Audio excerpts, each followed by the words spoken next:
رحمة للعالمين شفيع المذنبين سيد الأولين والآخرين سيدنا ومولانا محمد رسول رب العالمين وعلى آله الطيبين الطاهرين وأصحابه المكرمين المعظمين أما بعد فأعوذ بالله من الشيطان الرجيم بسم الله الرحمن الرحيم اهدنا الصراط المستقيم صراط الذين أنعمت عليهم صدق الله العلی العظیم۔ درود شریف پڑھیے۔ اللہم صلی علی سیدنا مولانا محمد معدن الجود والکرم وآلہ وصحبہ وبارک وسلم۔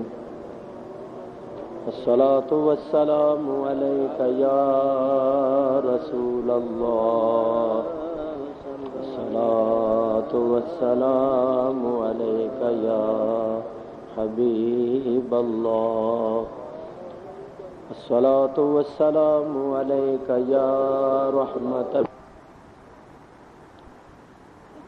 سورہ فاتحہ شریف کی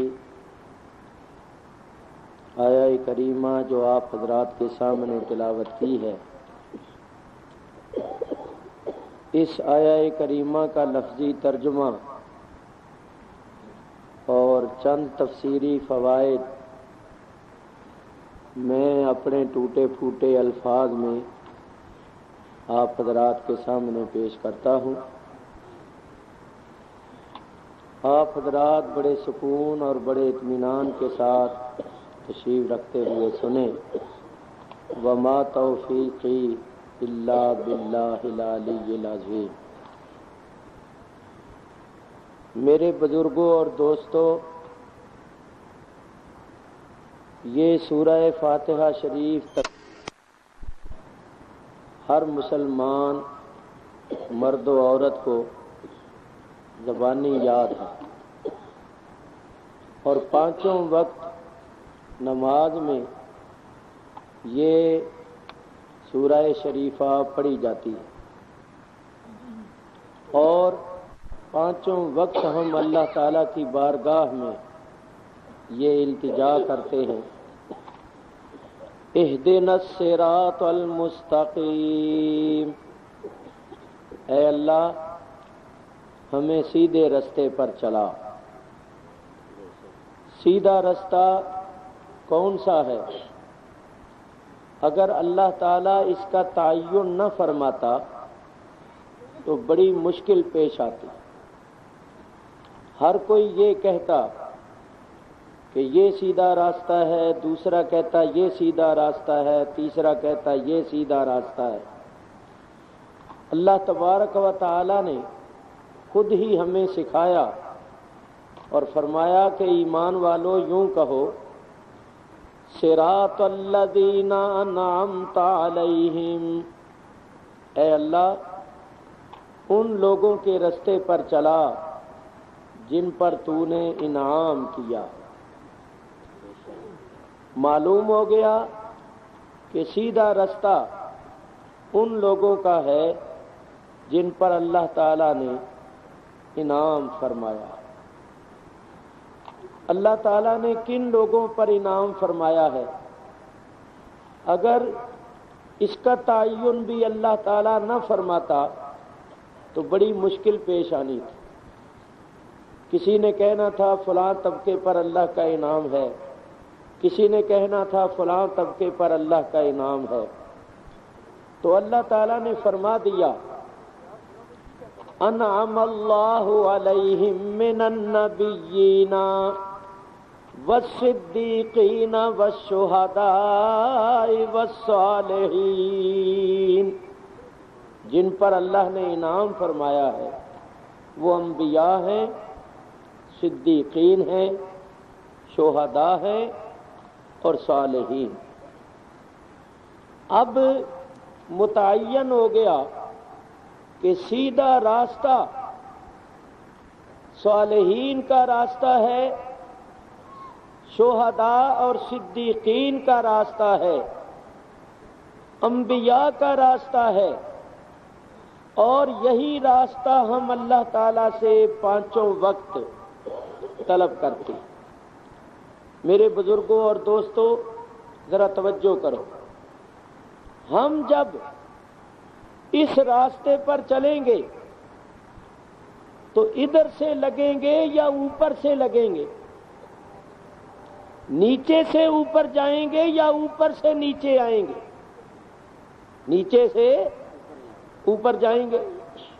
تو جب ہم نیچے سے اوپر جائیں گے اور ادھر سے لگیں گے تو سب سے پہلے ہمارا تعلق اور ہمارا واسطہ کن سے پڑے گا؟ صالحین سے۔ سب سے پہلے ہمیں صالحین سے رابطہ اور نسبت قائم کرنی پڑے گی۔ صالحین ہمیں پہنچائیں گے شہداء تک، شہداء پہنچائیں گے صدیقین تک، اور صدیقین پہنچائیں گے انبیاء تک، اور انبیاء پہنچائیں گے اللہ تبارک و تعالی تک۔ میرے بزرگوں اور دوستوں، سب سے پہلے ہمیں صالحین سے نسبت اور تعلق پیدا کرنا پڑے گا۔ اہدنا الصراط المستقیم، اے اللہ ہمیں سیدھے راستے پر چلا۔ ثابت ہوا کہ صالحین کا راستہ سیدھا راستہ ہے، اور اس کی دلیل یہ ہے کہ سیدھا راستہ وہ ہوتا ہے جس راستے پر چل کر کوئی منزل پر پہنچ جائے۔ تو یہ صالحین کا راستہ سیدھا راستہ ہے، کیونکہ اس راستے پر چلنے والے منزل پر پہنچے۔ یہی وجہ ہے کہ مشرق، مغرب، جنوب، شمال میں جتنے بھی اولیاء اللہ ہوئے ہیں، غوث کتب ابدال ہوئے ہیں، سب کے سب اہل سنت و جماعت میں ہوئے۔ کسی اور فرقے میں، کسی اور طبقے میں ولی اللہ نہیں ہوا۔ آپ دوسرے فرقوں میں مجتہد دکھا سکتے، منطقی اور فلسفی دکھا سکتے، علامہ دکھا سکتے ہیں، مگر کوئی غوث اعظم نہیں دکھا سکتے۔ کسی اور فرقے میں خواجہ غریب نواز نہیں دکھا سکتے، کسی اور فرقے میں داتا گنج بخش اور حضرت شکر گنج نہیں دکھا سکتے، کسی اور فرقے میں حضرت شیر ربانی نہیں دکھا سکتے۔ تو اولیاء اللہ ہوئے ہیں تو اہل سنت و جماعت میں ہوئے، اور یہ اولیاء اللہ صالحین ہیں، تو ہم پانچوں وقت اللہ تعالیٰ سے ان کا راستہ طلب کرتے ہیں۔ میرے بزرگوں اور دوستوں، اگر یہ اولیاء کرام اللہ تعالیٰ کی بارگاہ میں مقبول نہ ہوتے تو یہ صالحین میں شمار نہ ہوتے۔ اب یہ دیکھیے کہ جتنے بھی اولیاء اللہ ہوئے سب اہل سنت و جماعت میں ہوئے، تو ثابت ہو گیا کہ اہل سنت و جماعت حق پر ہیں، اور انہی کا راستہ سیدھا راستہ ہے۔ جس راستے پر یہ چل رہے ہیں وہ راستہ سیدھا راستہ ہے، بشرطے کہ صحیح معنوں میں ہم اہل سنت و جماعت بن جائیں۔ دیکھو آج کل بناسپتی اہل سنت بھی چل پڑے، نقلی سنی بھی چل پڑے۔ آپ جانتے ہیں کہ پہلے خالص دیسی گھی ہوتا تھا، کوئی بناسپتی گھی نہیں ہوتا۔ اب کتنے بناسپتی چل پڑے۔ اسی طرح پہلے چیزیں اصلی ہوتی تھی اور پھر نقلی بھی چل پڑی، تو نقل کا ہونا اس بات کی دلیل ہے کہ اصل بھی ہے، کیونکہ نقل ہمیشہ اصل کی ہوتی ہے۔ اگر اصل کا وجود ہی نہ ہو تو پھر نقل کس کی ہوگی؟ تو معلوم ہوا کہ جب بناسپتی سنی ہیں تو سچے اور اصلی سنی بھی ہیں، اور اصلی سنی کون ہے؟ وہ ہم ہیں جو سلف صالحین بزرگان دین کے طریقے پر۔ چنانچہ میں آپ دو چار باتیں آپ کی خدمت میں عرض کرتا ہوں۔ میرا یہ دعویٰ ہے، تمام صالحین اولیاء کرام کے حالات پڑھ کر دیکھو، سب کے سب بزرگان دین کے مزارات پر جاتے تھے، اکتساب فیض کرتے تھے، تکلیفوں میں اور مصیبتوں میں اپنے پیروں اور مرشدوں کو یاد کرتے تھے، ختم درود، نظر و نیاز وغیرہ کے قائل تھے۔ یعنی جن چیزوں کو آج کل لوگ شرک اور بدعت کہتے ہیں، اگر یہ چیزیں واقعی شرک اور بدعت ہوں تو ان کے کرنے والے کبھی صالحین ہو سکتے ہیں؟ ہرگز نہیں۔ اور میں ثابت کروں گا کہ یہ ساری چیزیں اولیاء کرام کرتے تھے، اور ہمارا طریقہ بالکل ان کے طریقے کے مطابق ہے، ہم ان کے نقش قدم پر چلتے ہیں، ہمارا مسلک وہی ہے جو سلف صالحین کا مسلک ہے۔ چنانچہ دیکھو، توجہ کرو، نبی کریم علیہ الصلوۃ والسلام کے اصحاب سے لگو۔ حضور علیہ الصلوۃ والسلام کے زمانہ مبارکہ میں ایک شخص تھا جس کا نام تھا مسیلمہ۔ اس نے نبوت کا دعویٰ کر دیا، اور اس نے نبی کریم علیہ الصلوۃ والسلام سے کہا کہ میں شہادت دیتا ہوں کہ بے شک آپ اللہ کے رسول ہیں۔ مسیلمہ نے کہا اشہد انک رسول اللہ، میں گواہی دیتا ہوں بلا شک و شبہ آپ اللہ کے رسول ہیں۔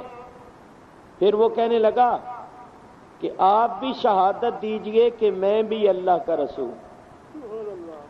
نبی کریم علیہ الصلوۃ والسلام نے ارشاد فرمایا اشہد انک کذاب، میں شہادت دیتا ہوں کہ تو بہت زیادہ جھوٹا۔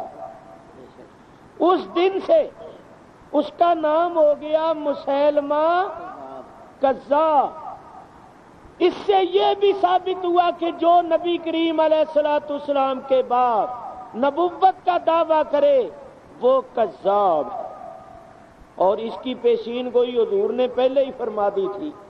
حضور نے فرمایا تھا ثلاثون کذابون دجالون، سیکون ثلاثون دجالون کذابون، ان قریب 30 دجال اور کذاب ہوں گے۔ حضور نے فرمایا میری امت میں 30 دجال اور کذاب ہوں گے جو نبوت کا دعویٰ کریں۔ کلہم یزعم انہ نبی اللہ، ان میں سے ہر ایک کا گمان یہ ہوگا کہ وہ اللہ کا نبی، لیکن سرکار نے فرمایا الا وانا خاتم النبیین لا نبی بعدی، مسلمانوں میرے غلاموں آگاہ رہنا، ہوشیار رہنا، خبردار رہنا، میں خاتم النبیین ہوں اور میرے بعد کسی کے واسطے مرتبہ نبوت نہیں ہے۔ بہر صورت چونکہ حضور نے مسیلمہ کو کذاب کہا تھا، یہ چلا گیا اور اس کے اندر دشمنی اور عداوت پیدا ہو گئی، اور اس نے نبی کریم علیہ الصلوۃ والسلام سے انتقام لینے کا عزم اور ارادہ کر لیا۔ لوگوں کو اپنے ساتھ ملانے لگا کہ میرے ساتھ ملو، ہم اس نبی کا مقابلہ کریں گے، اس نبی کو معاذ اللہ ختم کریں گے اور خود نبی بنیں گے اور ساری دنیا پر حکومت کریں گے اور لوگوں سے اپنا کلمہ پڑھوائیں گے۔ لوگ اس کے ساتھ ملتے گئے، اس نے 60,000 کا لشکر تیار کر لیا، 60,000۔ اور ادھر کیا ہوا؟ ادھر نبی کریم علیہ الصلوۃ والسلام کا وصال شریف ہو گیا۔ حضرت ابو بکر صدیق رضی اللہ تعالیٰ عنہ خلیفہ بنے۔ جب آپ کو مسیلمہ کذاب کی سرگرمیوں کا پتہ چلا تو آپ نے حضرت خالد ابن ولید کو مقابلے کے واسطے بھیجا۔ حضرت خالد ابن ولید کے ساتھ جو سپاہی تھے، مجاہدین اسلام تھے، وہ 15,000 سے بھی کم تھے۔ ادھر 60,000 ہیں اور ادھر 15,000 سے بھی کم ہے، چوتھائی حصہ بھی نہیں ہے، چوتھائی حصے سے بھی کم ہے۔ اور یہ مقابلہ کہاں ہوا؟ نجد کی سرزمین پر۔ یہ مسیلمہ کہاں رہتا تھا؟ آج کل سعودی حکومت کا جو شہر ہے، دارالسلطنت ہے، جس کا نام ہے ریاض، اس کے ساتھ ہی ایک بستی ہے جس کا نام ہے بستی یمامہ۔ یہ وہاں کا رہنے والا تھا مسیلمہ۔ تو مجاہدین اسلام وہاں اس کا مقابلہ کرنے کے واسطے گئے۔ جب اس کو پتہ چلا تو یہ بھی لشکر لے کر نکلا۔ ادھر حضرت خالد ابن ولید ہیں جن کے ساتھ 15,000 سے بھی کم سپاہی ہیں، اور ادھر مسیلمہ کذاب تھا جس کے ساتھ 60,000 کا لشکر تھا۔ دونوں میں بڑا زبردست مقابلہ ہوا۔ مسیلمہ کے لشکر نے ایسا تابڑ توڑ حملہ کیا کہ مجاہدین اسلام کے پاؤں اکھڑ گئے۔ وہ وقت بڑا نازک وقت تھا، بڑا سخت وقت تھا، بڑا سخت حملہ تھا، مسلمانوں کے پاؤں اکھڑ گئے اور بھگدڑ مچ گئی۔ اس وقت بڑے بڑے صحابہ جو تھے انہوں نے کہا، او مسلمانوں کہاں بھاگتے ہو؟ جنت تو تلواروں کے سائے میں ہے، تم جنت کو چھوڑ کر بھاگتے ہو؟ ادھر آؤ۔ اور وہ تمام صحابہ جو تھے انہوں نے اس مصیبت کے وقت میں، تکلیف کے وقت میں کیا کیا، یہ بات میں نے آپ کو بتانی۔ وَنَادَى بِشِعَارِ الْمُسْلِمِينَ، انہوں نے اس مصیبت کے وقت میں، تکلیف کے وقت میں وہ ندا کی جو ندا مسلمانوں کا شعار تھی۔ ندا کے معنی پکارنا۔ انہوں نے وہ ندا کی، وہ پکار کی جو مسلمانوں کا شعار تھی۔ آپ سمجھتے ہیں شعار وہ ہوتا ہے جو کسی قوم کی نشانی اور علامت ہوتی ہے، جس سے وہ قوم پہچانی جاتی ہے۔ تو یہ الفاظ ہیں، وَنَادَى بِشِعَارِ الْمُسْلِمِينَ۔ اس وقت تمام صحابہ کرام نے ندا کی، وہ ندا جو مسلمانوں کی نشانی تھی، جو مسلمانوں کی علامت تھی۔ اور وہ ندا کیا تھی؟ وَكَانَ شِعَارُهُمْ يَوْمَئِذٍ يَا مُحَمَّدًا یا محمدا یا محمدا۔ تمام صحابہ کی زبان پر یہ کلمہ جاری ہو گیا، یا رسول اللہ یا محمدا۔ دیکھو میں ایک بات کروں، ایک ہے یا محمد کہنا اور ایک ہے یا محمدا۔ جب الف اور ہے کا اضافہ ہو جائے تو پھر معنی فریاد کرنے کے، پکارنے کے اور مدد مانگنے کے ہو جاتے۔ اور یہ بھی آپ کو تسلیم کرنا پڑے گا کہ یہ جنگ جو ہوئی تھی یہ نبی کریم کے وصال کے چند مہینے بعد ہوئی تھی، اور اس جنگ میں شریک ہونے والے 99% صحابی تھے۔ تو ان سب نے مدینہ طیبہ سے تقریباً 1000 میل دور سرکار کے وصال کے بعد تکلیف اور مصیبت کے وقت حضور کو پکارا، یا رسول اللہ ہماری فریاد سنیے، یا رسول اللہ ہماری مدد فرمائیے۔ جب انہوں نے یہ ندا کی تو جتنے دوڑے ہوئے تھے، بھاگے ہوئے تھے، وہ بھی واپس آ گئے اور ثابت قدم ہو کر لڑنے لگے، گویا سرکار نے مدد فرمائی۔ جب غائبانہ مدد ہوئی اور مسلمان ثابت قدمی کے ساتھ لڑنے لگے تو شام ہونے سے پہلے پہلے مسلمانوں کو فتح حاصل ہو گئی۔ نعرہ تکبیر، اللہ اکبر،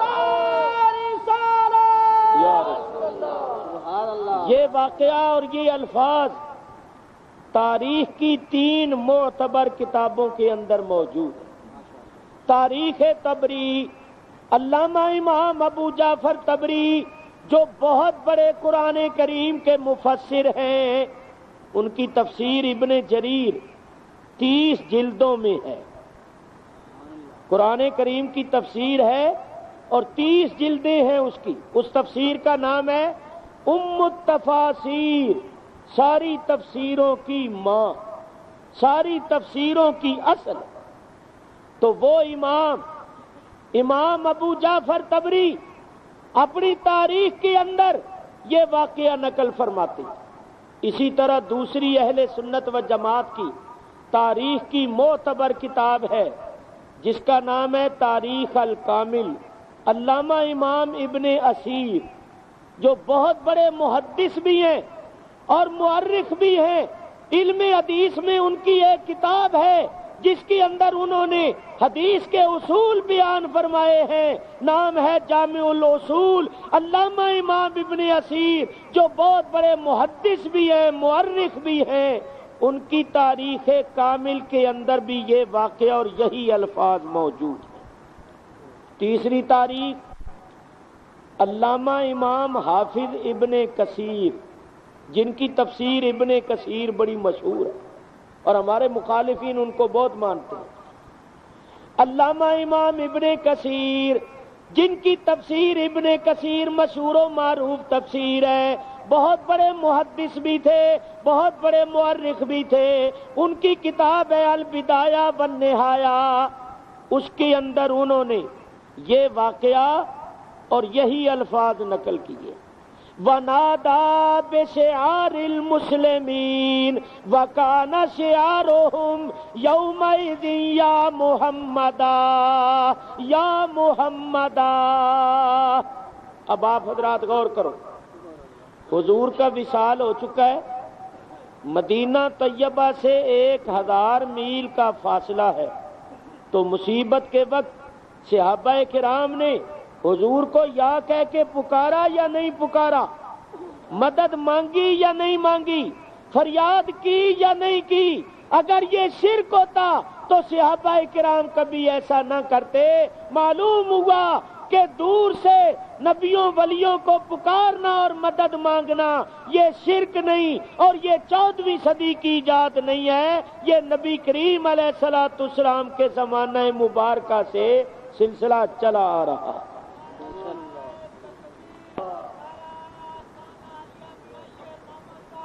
زندہ باد۔ میرے بزرگوں اور دوستو، دیکھو صحابہ کرام نے نبی کریم کو پکارا، غائبانہ مدد ہوئی اور اسی دن اللہ نے فتح عطا فرما دی۔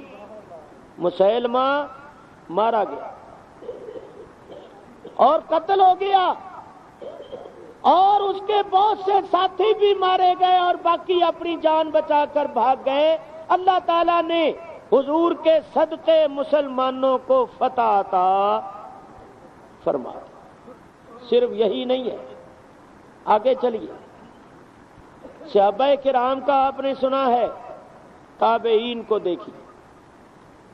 کربلا کے میدان میں جب ظالموں نے اولاد رسول کو شہید کر دیا تو سیدہ زینب حضرت علی کرم اللہ تعالی وجہ الکریم کی بیٹی مدینہ طیبہ کی طرف منہ کرتی ہے اور کہتی ہیں یا محمد ھذا حسین بالعرا مزمل بالدماء منقطع الاعضاء، یا رسول اللہ یہ حسین بے گور و کفن پڑے، ان کی اعضاء کٹے ہوئے خون میں تربتر ہیں، دیکھو مصیبت کا وقت ہے، کربلا کے میدان میں سیدہ فاطمہ زہرا کی بیٹی بھی حضور کو یا کہہ کے پکارتی، اگر یا کہہ کے پکارنا شرک ہوتا تو اللہ کے یہ برگزیدہ اور مقبول بندے کبھی اس شرک کے مرتکب نہ ہوتے۔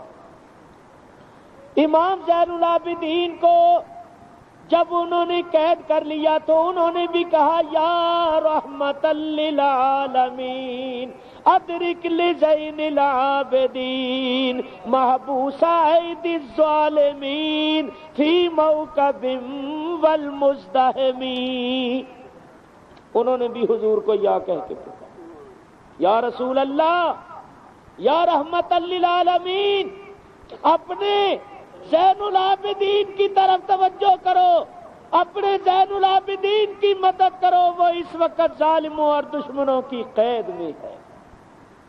اگر میں صرف یا کی باتیں کرتا رہوں تو وقت ختم ہو جائے اور یہ باتیں ختم نہ ہو۔ ہمارے تمام بزرگان دین مصیبت کے وقت حضور کو پکارتے تھے، مدد مانگتے تھے، حضور ان کی مدد فرماتے تھے اور ان کی فریاد سنتے تھے۔ بڑے واقعات ہیں۔ صاحب قصیدہ بردہ شریف بہت بڑے امام تھے، بہت بڑے محدث تھے، بہت بڑے بزرگ، ان پر فالج گر گیا، فالج گرا تو ان کا جسم بالکل بیکار ہو گیا، بہت سے علاج معالجے کروائے، جسم ٹھیک نہیں ہوا،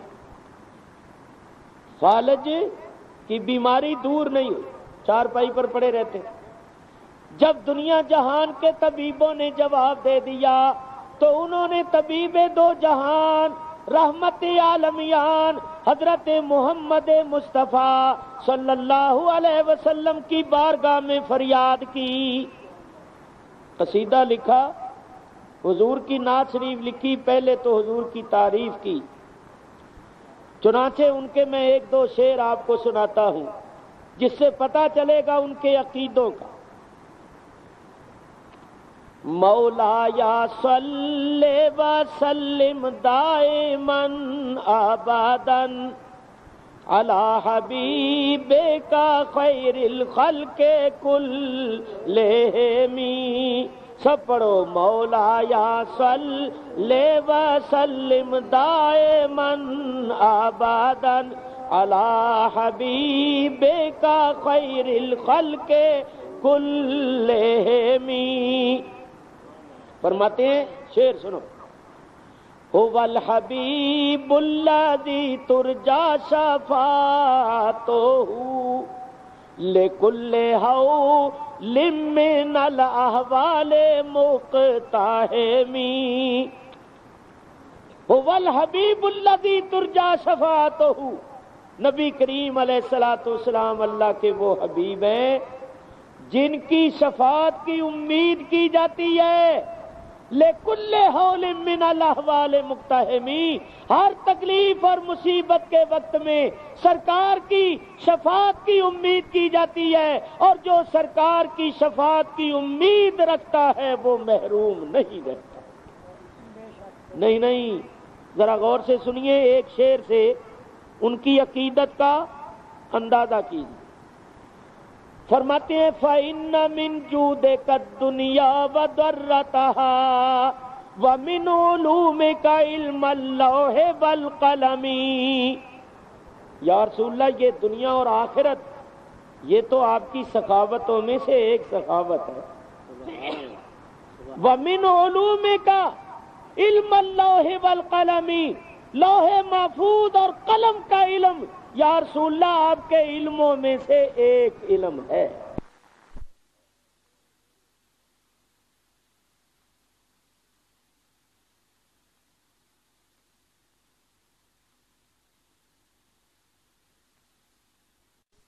ان کا علم حضور کا علم زیادہ تھا، اور شیطان جیسا حضور کو علم تھا ویسا بچوں پاگلوں کو تھا۔ حضور کو تو کل کا بھی پتہ نہیں تھا، ایسی ایسی باتیں کر رہے ہیں، توبہ توبہ۔ اور امام کیا فرماتے ہیں کہ یا رسول اللہ لوح محفوظ اور قلم کا علم آپ کے علموں میں سے ایک علم ہے۔ اس طرح پورا قصیدہ حضور کی شان میں بھرا ہوا۔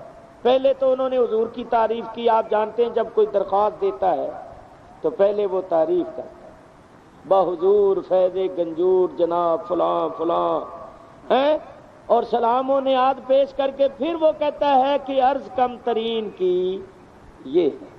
ہم اللہ کی بارگاہ میں بھی التجا کرتے ہیں تو پہلے اللہ کی ثنا کرتے ہیں، سبحانک اللہم وبحمدک وتبارک اسمک وتعالی جدک ولا الہ غیرک۔ تعریف کرتے ہیں اللہ کی۔ سورہ فاتحہ شریف میں بھی شروع کی آیتوں میں اللہ کی تعریف ہے، پھر ہم درخواست کرتی ہیں اہدنا الصراط المستقیم۔ تو یہ طریقہ درخواست کا کہ درخواست دینے والا پہلے درخواست جس کو دیتا ہے اس کی تعریف کرتا ہے، بعد میں وہ اپنی التجا اور اپنا مدعا پیش کرتا ہے۔ اب جناب والا انہوں نے دیکھو اپنا مقصود اور مدعا کس طرح پیش کیا، تعریف کر کے کہتے ہیں یا اکرم الخلق مالی من الوذ بی سوا کا عند حلول الحادث الاممی۔ یا اکرم الخلق، اے ساری مخلوق سے بزرگ ترین، اے ساری مخلوق سے زیادہ مکرم و معظم، اس حادثے اور اس مصیبت کے وقت اب آپ کے سوا کوئی نہیں جس کی میں پناہ حاصل کروں۔ سارے جہان کے طبیبوں نے جواب دے دیا ہے، اب آپ ہی مہربانی فرمائیے اور دستگیری کیجئے اور کرم کیجئے، اب آپ کے سوا کوئی نہیں جس کی میں پناہ حاصل کروں۔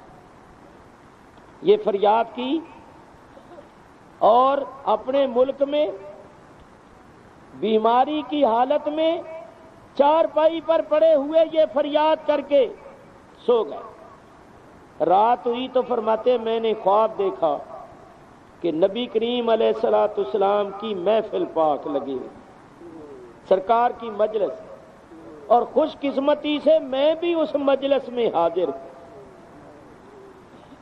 فرماتے ہیں جب میں نے اپنے آپ کو اس پاک مجلس میں حاضر پایا تو سرکار نے فرمایا شرف الدین جو قصیدہ تو نے ہماری مدح میں لکھا ہے وہ ہمیں سناؤ۔ فرماتے ہیں میں نے خواب میں قصیدہ سنانا شروع کیا اور سرکار سن کر اس طرح جھومتے تھے جیسے صبح کے وقت ٹھنڈی ہوا چلتی ہے تو درختوں کی ڈالیاں جھومتی،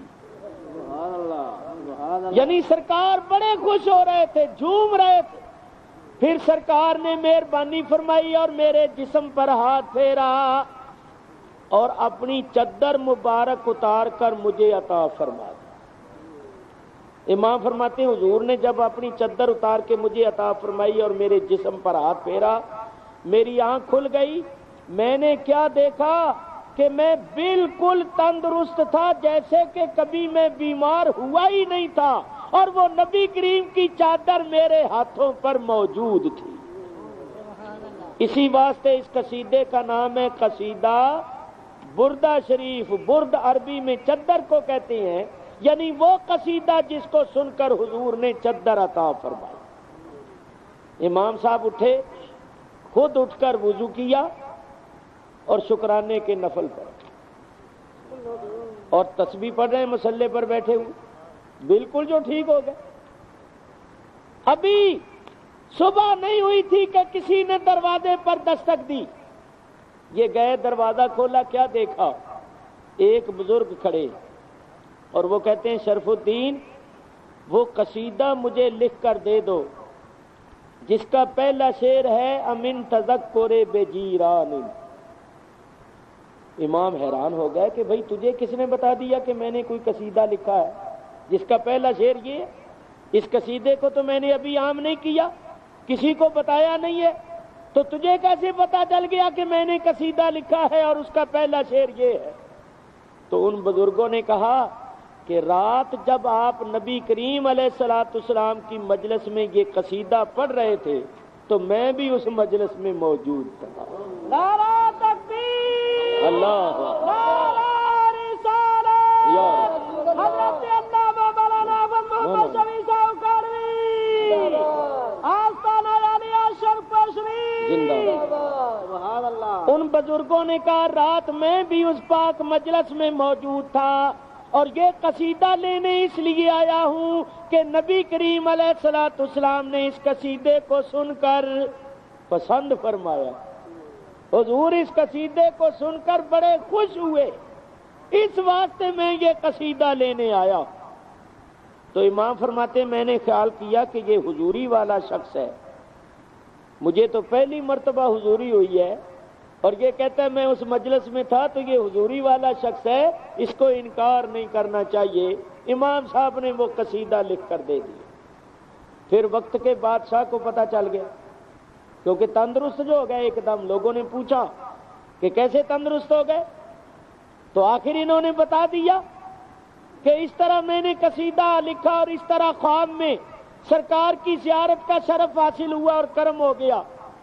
تو بادشاہ ننگے پیر چل کر آیا تعظیماً کہ اے امام یہ قصیدہ مجھے عطا فرماؤ، میں اس کو سونے کے پانی کے ساتھ لکھاؤں گا۔ چنانچہ اس نے 1000 روپیہ حضرت کو ہدیہ پیش کیا اور قصیدہ مبارک لے کر اس کو سونے کے پانی سے لکھوایا اور تبرکاً اپنے پاس رکھا کہ یہ وہ قصیدہ ہے جو سرکار کی بارگاہ میں منظور ہے۔ اب آپ سوچئے کہ اگر حضور کو پکارنا، مدد مانگنا اور یہ عقیدہ رکھنا کہ لوح محفوظ کا علم سرکار کے علموں میں سے ایک علم ہے اور حضور اپنے غلاموں کی مدد کرتی ہیں، ہر مصیبت کے وقت سرکار کی شفاعت کی امید کی جاتی ہے، تو اگر یہ عقیدے مشرکانہ ہوتے تو مشرک تو پلید ہوتا ہے، مشرک تو نجس ہوتا ہے، مشرک کی تو بخشش نہیں ہوتی، تو سرکار نے تو ان کو زیارت کا شرف بخشا، قصیدے کو سن کر خوشی سے جھومے، ہاتھ پھیر کر بیماری کو دور کر دیا، بطور انعام اپنی چادر عطا فرمائی، تو کبھی مشرکوں کو بھی ایسے شرف اور ایسے اعزاز حاصل ہوا کرتے ہیں۔ معلوم ہوا مصیبت کے وقت سرکار کو پکارنا یہ شرک نہیں، یہ شروع سے سلسلہ چلا رہا۔ اگر اسی کو بیان کرتا رہوں تو بڑا وقت لگ جائے۔ اور سنیے میرے بزرگوں اور دوستوں، ہمارا سلسلہ ہے نقش بندیہ مجددیہ۔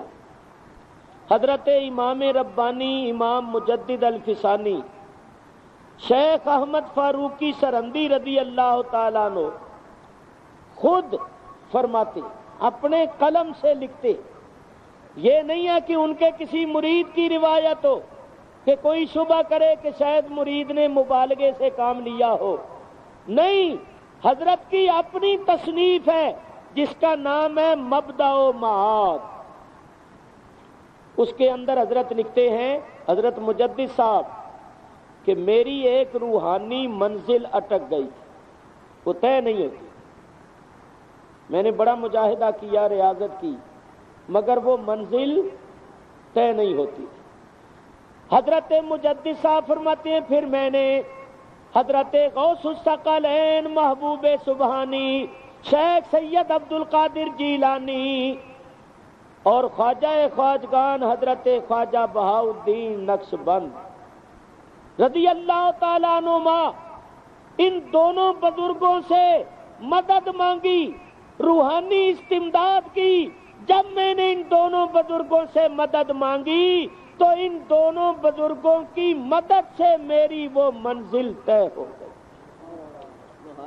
حالانکہ حضرت مجدد صاحب کی ولادت ہوئی ہے 971 ہجری میں، اور سیدنا غوث اعظم کی ولادت ہوئی تھی 470 ہجری میں.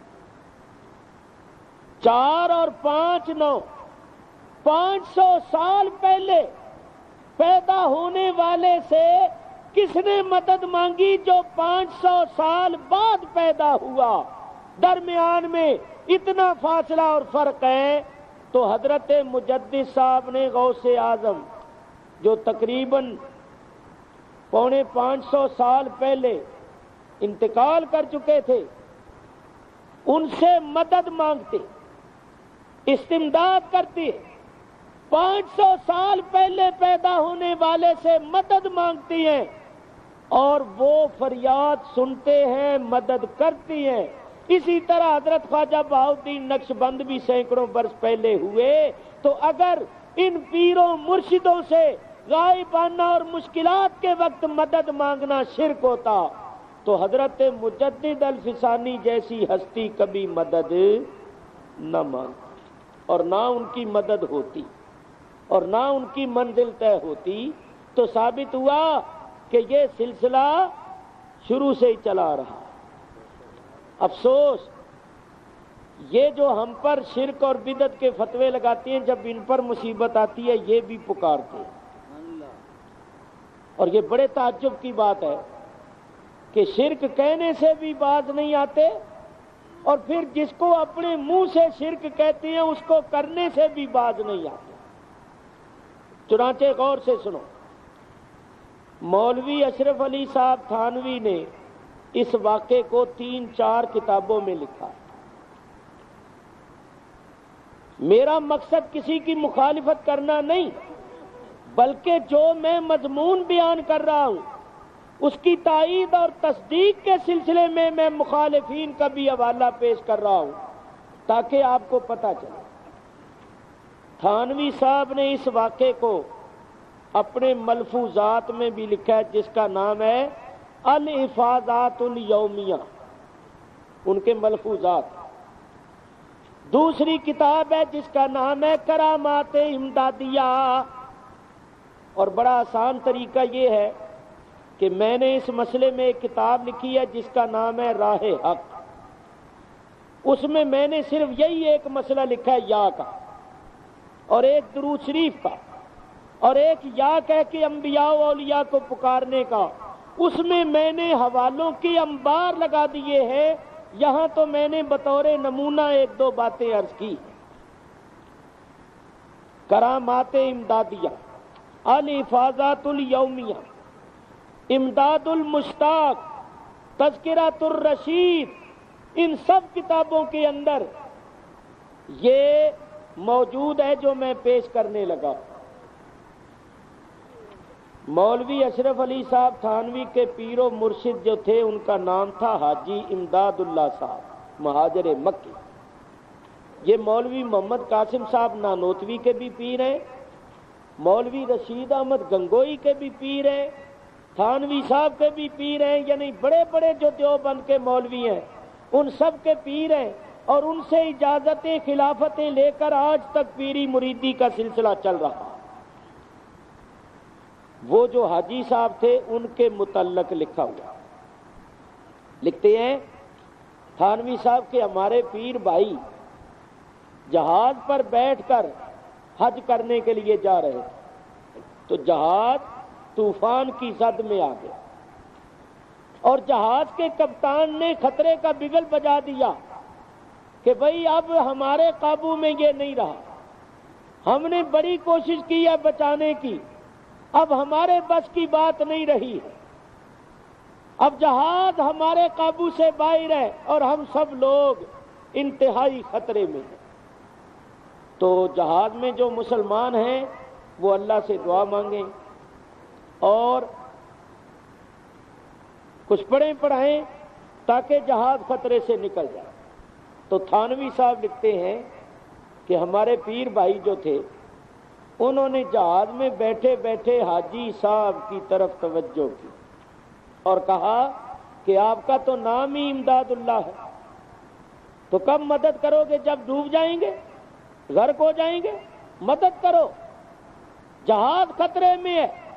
تھانوی صاحب لکھتے ہیں میرے پیر بھائیوں نے جب پیر صاحب کی طرف توجہ کی اور ان سے مدد مانگی تو انہوں نے کیا دیکھا کہ ایک طرف حاجی صاحب تھے اور دوسری طرف حافظ ضامن صاحب تھے، اور یہ دونوں جہاز کو کندھا دے کر جہاز کو طوفان سے نکال رہے تھے اور کہہ رہے تھے گھبراؤ نہیں میں آ گیا، گھبراؤ نہیں میں آ گیا۔ کہتے ہیں ہم نے دیکھا کہ ادھر حاجی صاحب اور ادھر حافظ ضامن صاحب دونوں نے کندھا دیا ہوا اور جہاز کو طوفان سے نکال دیا۔ اچھا صاحب نکل گیا جہاز، اس کے بعد کیا ہوا؟ ادھر تو جہاز نکل گیا، انہوں نے دیکھا حاجی صاحب کو، اور ادھر حاجی صاحب نے اپنے کپڑے اتار کے اپنے خادم کو دیے کہ ان کپڑوں کو دھو دو، اور وہ کپڑے گیلے تھے۔ تو خادم نے کہا کہ حضرت ان کپڑوں سے تو سمندر کے پانی کی بو آ رہی ہے۔ تو فرمایا بس تم پوچھو نہیں، دھو دو، میرے کپڑے بھی گیلے ہو گئے۔ اور سنو، دوسرے دن ایک آدمی حاجی صاحب کو مٹھی چاپی کر رہا تھا، کندھے دبا رہا تھا، تو جب کندھے دباتے ہوئے وہ بالکل کندھے کے پاس پہنچا تو حاجی صاحب نے کہا یہاں نہ دباؤ، یہاں زخم ہے۔ تو وہ کہتا ہے میں نے دیکھا کہ واقعی وہ اتنا حصہ چھلا ہوا تھا، جیسے کسی چیز سے رگڑ لگ جاتی ہے تو جلد چھل جاتی ہے۔ تو وہ خادم کہتا ہے حضرت آپ تو کہیں گئے آئے نہیں، تو یہ اندر بیٹھے بیٹھے آپ کا کندھا کیسے چھل گیا؟ تو حاجی صاحب نے فرمایا تمہارے پیر بھائیوں کا جہاز طوفان میں آ گیا تھا، تو میں نے جہاز کو کندھا دے کے پار لگایا تھا، اس واسطے میرا کندھا چھل گیا۔ یہ ساری باتیں تھانوی صاحب نے لکھی ہے، اور لکھ کر آگے ایک اور بات بھی لکھی ہے۔ کہتے ہیں جب میں نے اس کو بیان کیا تو ایک پڑھے لکھے صاحب تھے، وہ کہنے لگے کہ یہ تو عقل کے خلاف ہے، یہ بات تو عقل میں نہیں آتی۔ تو تھانوی صاحب کہتے ہیں میں نے کہا کہ تمہاری عقل میں نہیں آتی یا ہماری عقل میں نہیں آتی؟ اگر تمہاری عقل کا مسئلہ ہے تو ہم تمہاری عقل کو نہیں مانتے، تمہاری عقل کیا ہے، ہماری عقل میں تو آتی۔ تو تھانوی صاحب کہتے ہیں میں نے اس کو کہا جس کی عقل میں بات نہیں آتی تھی کہ اگر تم چاہو تو ہم تمہیں سمجھا بھی دیں گے۔ تو بتانا میں نے یہ ہے کہ جب 14ویں صدی کے مریدوں کا پیر فریاد کرنے سے فریاد سن لیتا ہے اور مدد فرماتا ہے اور سمندر میں آ کر ڈوبتے جہاز کو پار لگا دیتا ہے، تو کیا غوث اعظم فریاد نہیں سن سکتے؟ وہ مدد نہیں فرما سکتے؟ ان کا پیر سن سکتا ہے اور جہاز میں آ کر ڈوبتے جہاز کو پار لگا سکتا ہے۔ چاہیے تو یہ تھا کہ یہ یوں لکھتے کہ جنہوں نے جہاز میں بیٹھے بیٹھے غیر اللہ کی طرف توجہ کی تھی، غیر اللہ سے مدد مانگی تھی، وہ مشرک ہو گئے۔ نہیں، جب اپنے پیر کا اور اپنے گھر کا مسئلہ آیا تو سارا شرک اسلام بن گیا۔ اور اگر ہم کسی سے اس طرح مدد مانگیں اور یہ کہیں کہ انہوں نے ڈوبتے جہاز کو پار لگا دیا، تو کہتی ہیں یہ شرک ہے، اللہ کے سوا کوئی کچھ نہیں کر سکتا، اللہ کے سوا کسی کو کوئی اختیار نہیں، اللہ کے سوا کوئی مدد نہیں کر سکتا۔ حیرت کی بات ہے کہ جو باتیں ہمارے لیے شرک ہیں وہ ان کے لیے شرک نہیں ہے، حالانکہ شرک تو سب کے لیے شرک تو ہر وقت شرک ہر جگہ شرک ہے۔ شرک نبی کے لیے بھی شرک ہے، ولی کے لیے بھی شرک ہے، امتی کے لیے بھی شرک ہے۔ شرک میں تفریق نہیں ہوتی، شرک ہر وقت شرک، ہر جگہ شرک، ہر ایک کے لیے شرک۔ لیکن یہ لوگ خود سارے شرک ہڑپ کر جاتے ہیں، ساری بدعتوں کے خود مرتکب ہوتے ہیں، اور ہم عرس کرتے ہیں تو کہتے ہیں یہ بدعت، ان کی عمر گزر گئی عرسوں کو بدعت کہتے ہیں۔ اور اب انہوں نے خود مفتی محمود کی برسی منائی، یوم محمود منایا، بڑے بڑے اشتہار چھاپے ہیں، پاکستان بھر میں جگہ جگہ یوم مفتی محمود منایا گیا۔ مولوی شبیر احمد صاحب عثمانی علماء دیوبند میں بڑے مولوی ہوئے، ان کی برسی منائی گئی۔ مودودی صاحب کی بھی برسی منائی گئی، ان کی یاد میں بھی جلسے منعقد ہوئے۔ فرق یہ ہے کہ ہم جو اپنے بزرگوں کی یاد مناتے ہیں، ان کی تاریخ وفات میں جلسہ کرتے ہیں، اس کا نام ہے عرس، اور یہ کرتے ہیں برسی۔ عرس کرنا مسلمانوں کا طریقہ ہے، اور برسی کرتے ہیں ہندو۔ برسی کون کرتے ہیں؟ ہندو۔ دیکھو نا، عرس جو ہے یہ عربی کا لفظ ہے، عرس عربی کا لفظ ہے، تو معلوم ہوا کہ یہ عرس جو ہے یہ ہندوستان کی یا پاکستان کی ایجاد نہیں، یہ عرب سے آیا۔ عرب کے لوگ بھی سلف صالحین کا عرس کرتے تھے، اس واسطے عرس نام جو ہے آج تک ہے، تو یہ عرس ادھر سے ہوتے ہوئے آئے، یہاں بھی ہوتے ہیں، اور یہ کرنے لگ گئے ہیں برسی۔ ہندو کرتے ہیں برسی، جیسے گاندھی کی برسی، نہرو کی برسی، تو انہوں نے اپنے مولویوں کی برسی کرنی شروع کر دی ہے، اور یہ کہتے ہیں کہ تم عرس کرتے ہو، یہ بدعت ہے۔ ہم کہتے ہیں بدعت کیسے؟ کہ جی صحابہ کرام نے نہیں کیا۔ تو ان سے پوچھو کہ اگر صحابہ نے عرس نہیں کیا تھا تو صحابہ نے برسی کی تھی؟ یہ برسی کرنا کس کی سنت ہے؟ یہ بدعت نہیں ہے۔ تو افسوس، ان لوگوں نے شرک و بدعت کے فتوے ہمارے لیے رکھے ہوئے ہیں، اور خواہ مہا مسلمانوں کو مشرک اور بدعتی بنانے پر تلے ہوئے۔ میرے بزرگوں اور دوستوں، میں بتانا یہ چاہتا ہوں کہ یہ ساری چیزیں بزرگان دین کے عرس ہوتے تھے، ان عرسوں میں بزرگان دین شریک ہوتے تھے۔ حضرت مجدد صاحب بھی عرس کرتے، عرس میں شریک ہوتے، اس طرح سارے سلسلوں کے اولیاء اللہ عرس کرتے تھے، عرسوں میں شریک ہوتے تھے، نذر و نیاز کرتے تھے۔ یہ نذر و نیاز کے متعلق بھی میں حضرت مجدد صاحب کا ایک حوالہ پیش کروں، ذرا غور سے سنو۔ حضرت مجدد صاحب فرماتے ہیں کہ میں پنجتن پاک کی نذر و نیاز کیا کرتا۔ حضور نبی کریم علیہ الصلاۃ والسلام، حضرت علی، حضرت فاطمہ، امام حسن، امام حسین رضی اللہ تعالی عنہ، ان کی نذر و نیاز کیا کرتا تھا، کھانا پکاتا تھا اور سب حاضرین کو کھلا کر ثواب ان کی بارگاہ میں ہدیہ کر دیتا۔ حضرت مجدد صاحب فرماتے ہیں ایک دن مجھے خواب میں نبی کریم علیہ الصلوۃ والسلام کی زیارت ہوئی، تو میں نے سرکار کو سلام کیا تو سرکار نے منہ پھیر لیا، منہ پھیر لیا۔ میں بڑا پریشان ہوا کہ یہ سرکار نے منہ پھیر لیا، مجھے بڑی تکلیف ہوئی کہ سرکار نے منہ پھیر لیا۔ تو میں نے عرض کیا کہ حضور، مجھ ناچیز حقیر فقیر سے کیا تقصیر ہو گئی ہے، کیا گناہ ہو گیا ہے، حضور نے منہ پھیر لیا۔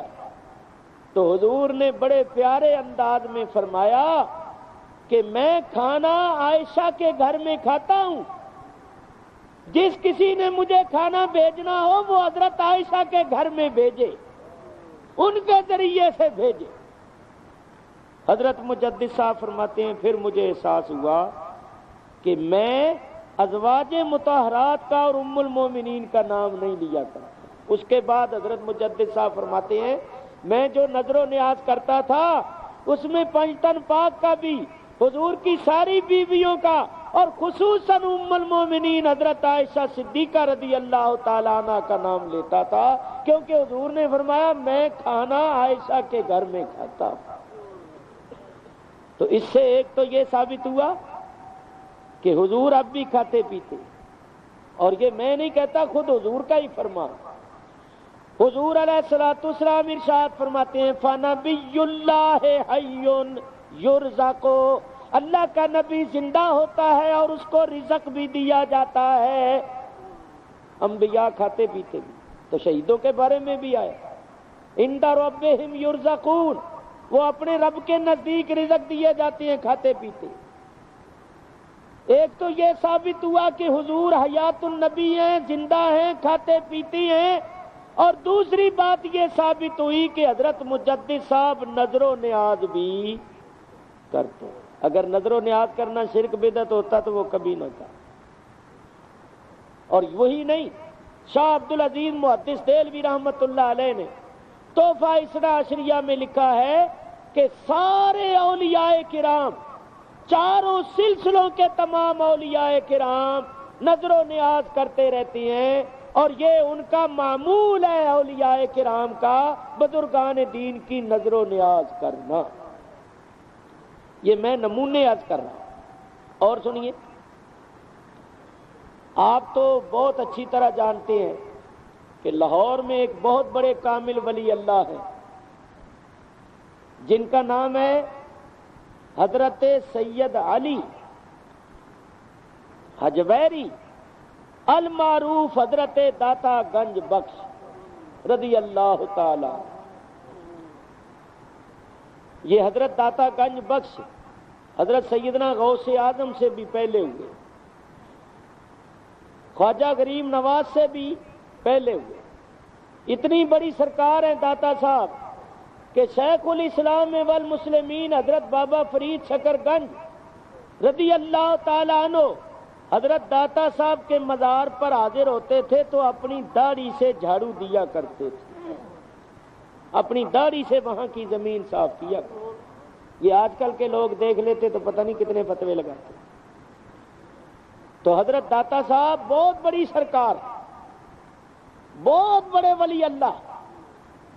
تو داتا صاحب کے مزار پر تشریف لائے خواجہ خواجگان معین بے کسان والی ہندوستان حضرت خواجہ معین الحق والدین حسن سنجری چشتی اجمیری سرکار غریب نواز رضی اللہ تعالی.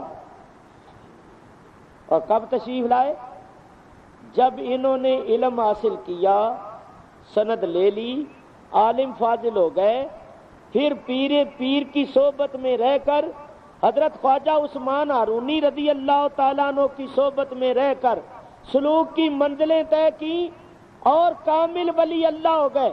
چنانچہ خود فرماتے ہیں خواجہ غریب نواز کہ میرے پیر و مرشد نے مجھے اس وقت اجازت اور خلافت دی جب میں تحت الثری سے لے کر عرش معلی تک سب کچھ دیکھتا تھا.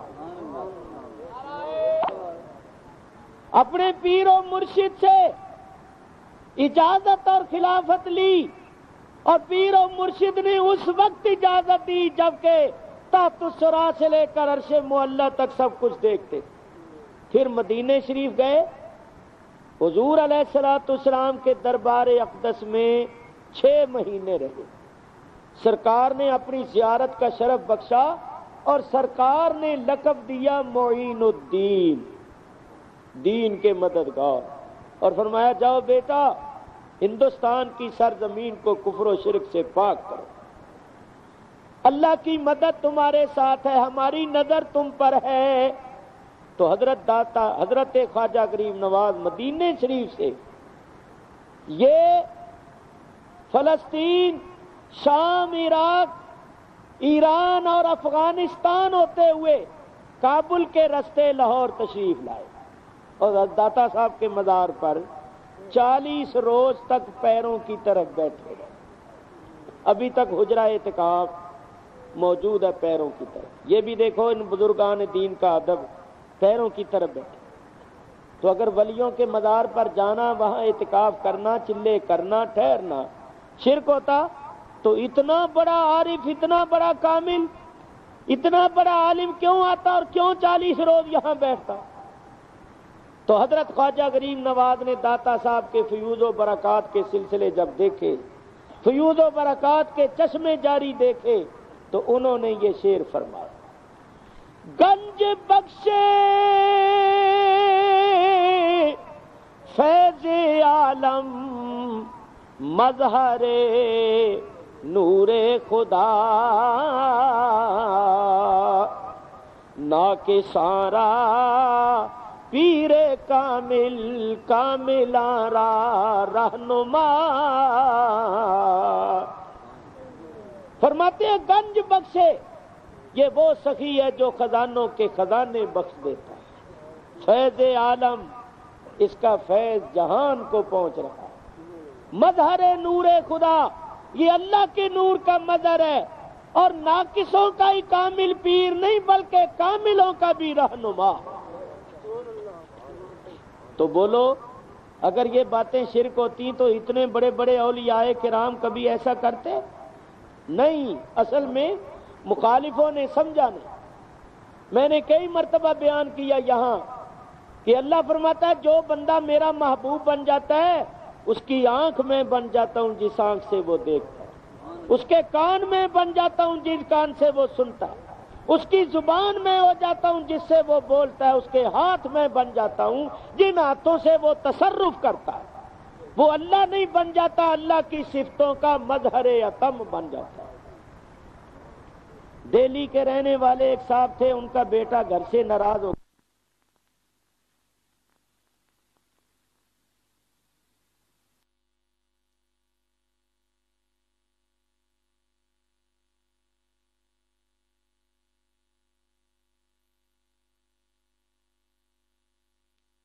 وہ کاروبار کے سلسلے میں امرتسر آیا۔ امرتسر جہاں اس کا کاروبار تھا، جس آدمی کے ساتھ آپس میں لینا دینا، وہیں اس نے کہیں تذکرہ کر دیا کہ ہم تو بڑے پریشان ہیں، ہمارا بچہ گھر سے ناراض ہو کے چلا گیا، اس کا پتہ نہیں چلتا، بڑی کوشش کی۔ تو وہ امرتسر والے جو تھے نا، انہوں نے کہا کہ تم شرکپور شریف جاؤ۔ حضرت میاں صاحب رحمت اللہ علیہ اعلی حضرت کے زمانے کی بات ہے، تم شرکپور شریف جاؤ، انشاءاللہ تمہارا کام بن جائے گا۔ اس نے امرتسر والے نے حضرت صاحب کی بڑی تعریف کی، بڑی کرامتیں بیان کی۔ وہ کہنے لگا میں ابھی جاتا ہوں، پھر کب آیا جائے گا، ہم تو بڑے پریشان ہیں، 1-2 دن اور لگ جائیں گے۔ وہ امرتسر سے چل کر لاہور آ گیا۔ تو رات کے وقت وہ لاہور جب گیا، شام اور عشاء کے درمیان تو لاہور آیا، تو داتا صاحب کے مزار پر اس نے حاضری دی، تو وہاں حضرت صاحب بھی تشریف فرما۔ حضرت صاحب بیٹھے ہوئے، اس کو نہیں پتا تھا کہ شرکپور شریف والے یہ بزرگ۔ اس نے دیکھا کہ کوئی بزرگ معلوم ہوتے ہیں، تو وہ آپ کے پاس آ بیٹھے، کہنے گا جی میں بہت پریشان ہوں، میرا بچہ اس طرح بھاگ گیا ہے، بڑی کوششیں کی ہیں، اور اب میں امرتسر میں آیا تھا تو وہاں سے مجھے کسی نے کہا ہے کہ تم شرکپور شریف جاؤ، تو صبح میں جا رہا ہوں وہاں جو شرکپور شریف والے بزرگ ہیں ان کے پاس، تو آپ بھی کوئی بڑے نیک آدمی بزرگ معلوم ہوتے ہیں، آپ میرے لیے دعا کریں۔ تو آپ نے فرمایا وہ شرکپور نہ جانا، وہ تو بڑا ٹھگ گئے، وہ تو بڑا ٹھگ گئے، یہ ٹھگ لیندے نے نا، سارے ٹھگے ہی تو پے نے، یہ دوسری طرح ٹھگ لیندے۔ آپ نے فرمایا اللہ اکبر، تواضع اور عاجزی کا یہ عالم تھا۔ آپ نے اپنی زندگی سے کبھی نام نہیں لکھا تھا، خط لکھتے تھے تو آخر میں یہ لکھتے تھے اللہ بس باقی ہے، نام نہیں کبھی۔ اور آج کل نام بری ہو گئی، نام بری، نمائش۔ میرے بزرگوں اور دوستوں، آپ نے فرمایا اتھے نہ جاویوں تو بڑا ٹھگ گئے۔ انہیں سمجھا بھی یہ کوئی مخالف معلوم ہوتا ہے، کہ وہ اٹھ کے نا ادھر ہو جائے۔ آپ نے فرمایا ایتھے ہی دعا منگ لے داتا صاحب دے، تیرا کام ہو جائے گا، اتھے جان دی لوڑ نہیں۔ انہیں سمجھا کوئی مخالف معلوم ہوتا ہے، وہ اٹھ کے ادھر بیٹھ گیا۔ حضرت صاحب تشریف لے آئے، مگر وہ کہاں رکنے والا تھا، اس نے رات لاہور میں گزاری، دوسرے دن وہ شرکپور شریف آ گیا، پوچھتے ہوئے حضرت میاں صاحب کی مسجد میں چلا گیا۔ جب چلا گیا تو پوچھا تو لوگوں نے کہا کہ ابھی نماز کا وقت ہو رہا ہے، ظہر کی نماز کا وقت ہے، تم بیٹھ جاؤ، حضرت صاحب نماز پڑھنے آئیں گے، پھر ان سے مل لیں۔ وہ بیٹھا رہے، لوگوں نے سنتیں پڑھ لی، جماعت کھڑی ہونے والی تھی، جو ہی حضرت صاحب تشریف لائے جماعت کھڑی ہو گئی۔ آپ سنتیں پڑھ کر عین جماعت کے وقت پر آتے تھے۔ جب جماعت کھڑی ہو گئی تو جماعت کے بعد حضرت صاحب تو حجرے میں چلے گئے، تو اس نے پوچھا بھئی وہ حضرت صاحب کون سی ہیں؟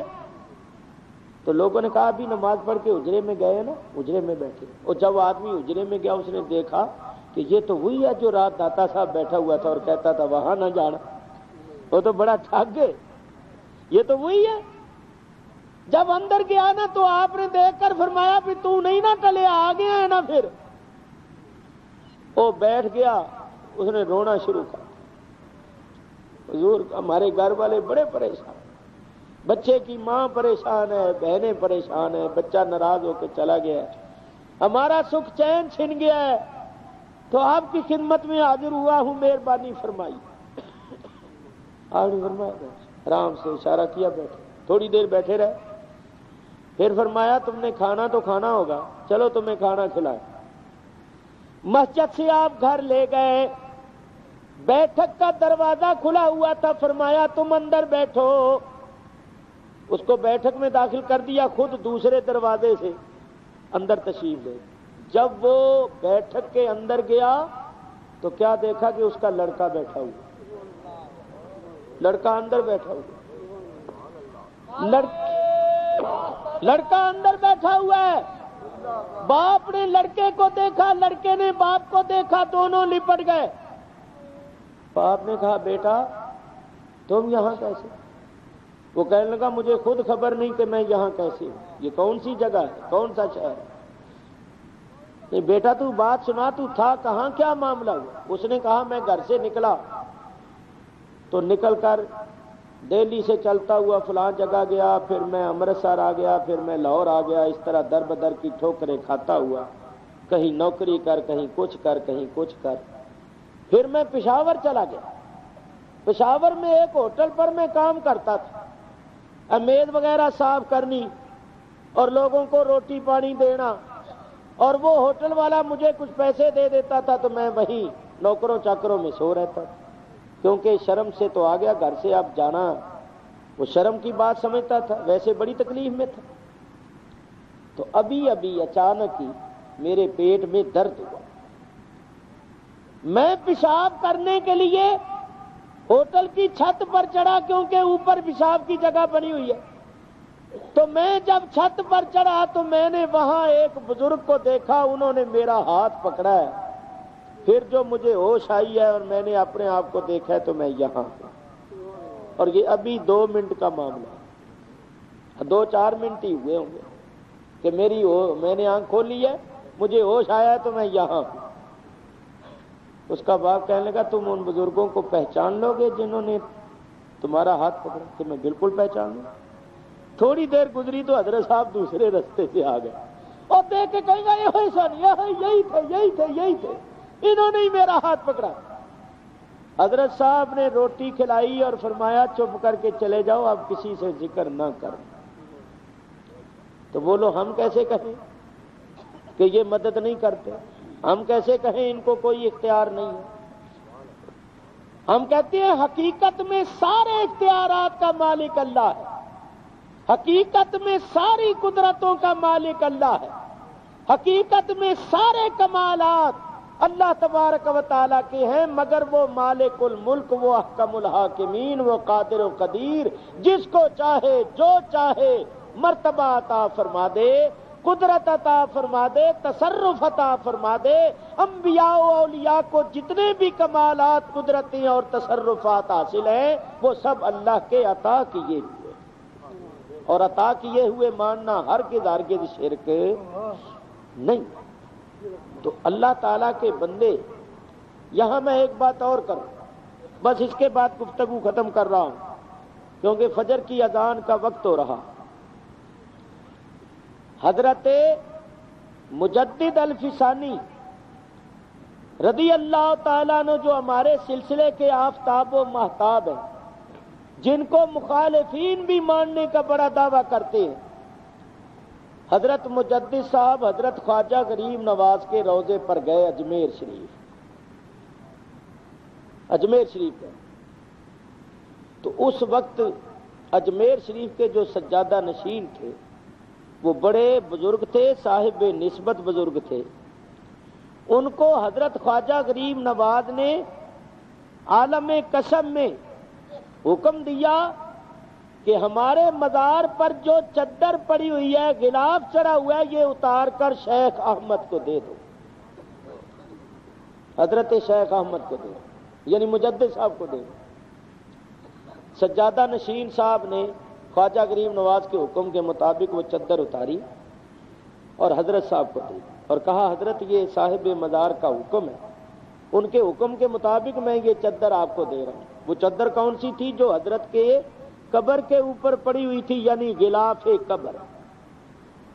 حضرت مجدد صاحب نے وہ چادر مبارک بڑی خوشی بڑی محبت اور عقیدت سے قبول فرمائی، اور جو آپ کے ساتھ تھے نا ایک دو مخلص، ان سے فرمایا کہ یہ چادر سنبھال کے رکھنا، جب ہمارا انتقال ہو جائے تو یہ بطور کفن کے ہمیں پہنانا۔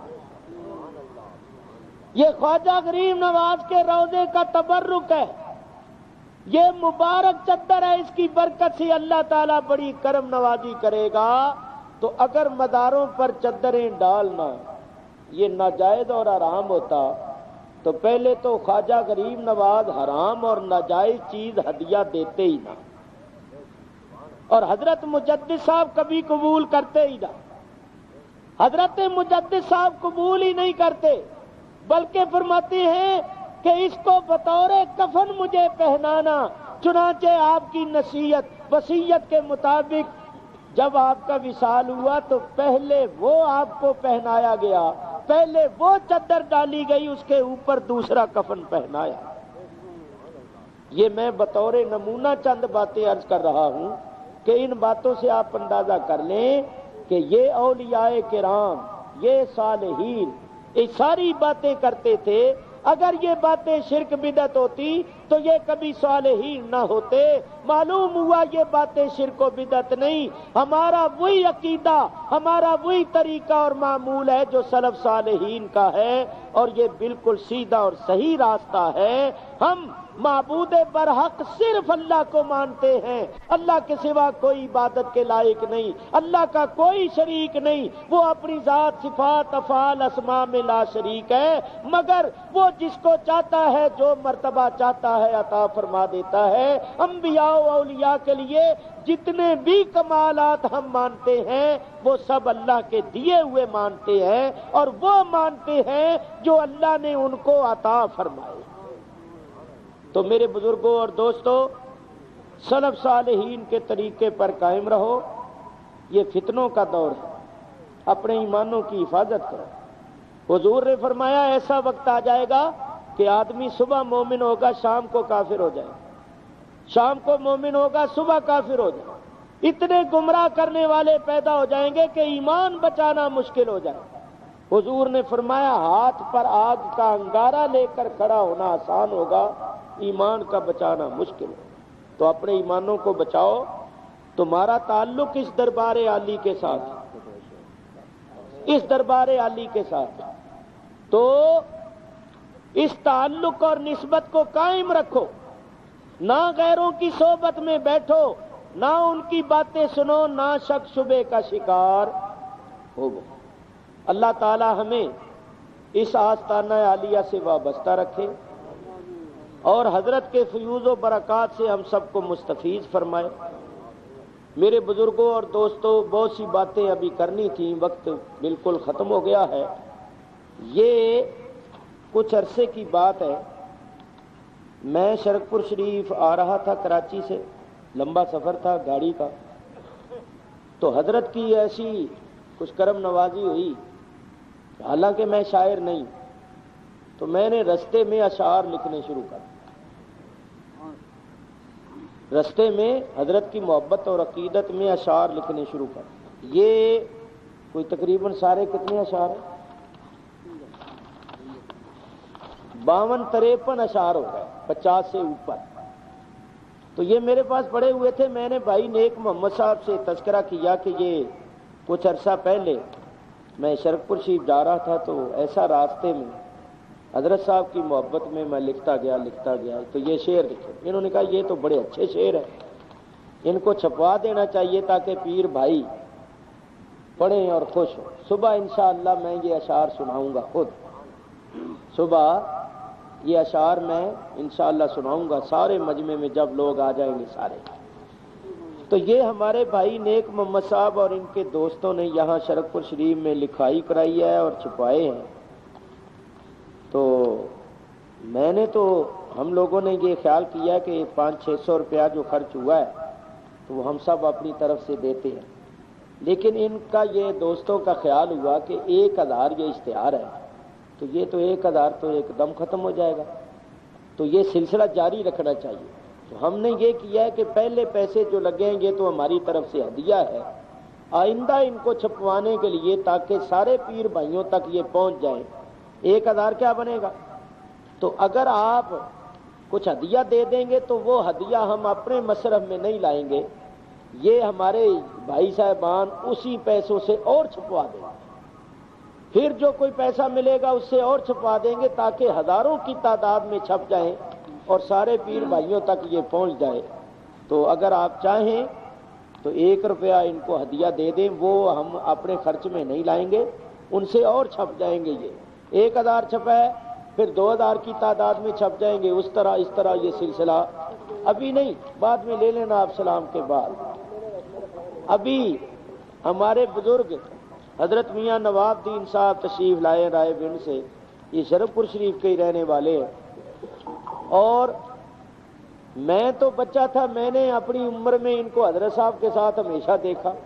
یہ حضرت ثانی صاحب قبلہ کے خاص دوستوں اور مقربوں میں سے ہے، تو یہ تشریف فرما ہے، یہ فرماتے ہیں نعت شریف سناؤ، تو میں نعت شریف سناتا ہوں جو حضرت صاحب ہمیشہ سنتے۔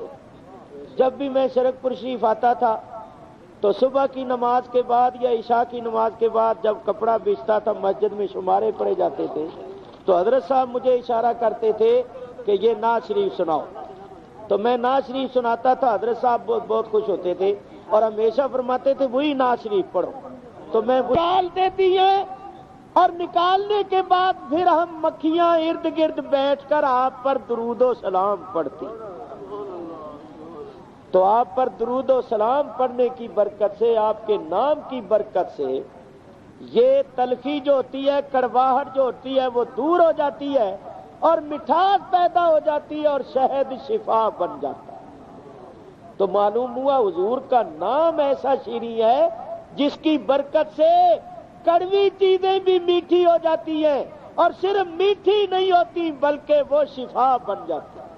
تو پڑھو، شہد سے میٹھا محمد نام، شہد سے محمد نام، شہد سے تھا محمد نام صلی اللہ علیہ وسلم۔ حضور کے نام میں 4 حرف ہیں، چاروں حرفوں پر یہ نعت لکھی گئی۔ فرماتے ہیں میم سے ہیں محبوب وہ رب کے، پہلی میم سے ہیں محبوب وہ رب کے، ہے سے حاکم عجم و عرب کے، ہے سے حاکم عرب و عجم کے، دوسری میم سے مالک سب کے، دوسری میم سے مالک سب کے، دال سے داتا دونوں جہاں کے، جود ہے ان کا شہد سے میٹھا محمد نام، شہد سے محمد نام، شہد سے میٹھا محمد نام۔ فرماتے ہیں میم مائے توحید پلائے، میم مائے توحید پلائے، اور ہے پھر آ کے حق سے ملائے، ہے پھر آ کے حق سے ملائے، دوسری میم مراد دلائے، دوسری میم مراد دلائے، دال بچا کر دوزخ سے فردوس کا دے پیغام، شہد سے میٹھا محمد نام شہد سے محمد نام صلی اللہ علیہ وآلہ وصحبہ وبارک وسلم. فرماتے ہیں میم سے ہے ہر دکھ کے مداوا، ہر دکھ درد کی دوا حضور ہے.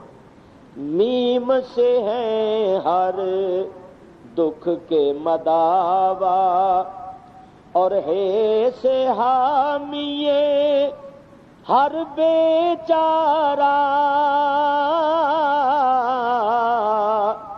ہے سے حامی ہر بیچارہ. دوسری میم یتیم کی مل جا، دوسری میم یتیم کی مل جا، اور یہ دال محمد والی دور کرے آلام. شہد سے میٹھا محمد نام شہد سے، اور یہ دال محمد والی دور کرے آلام.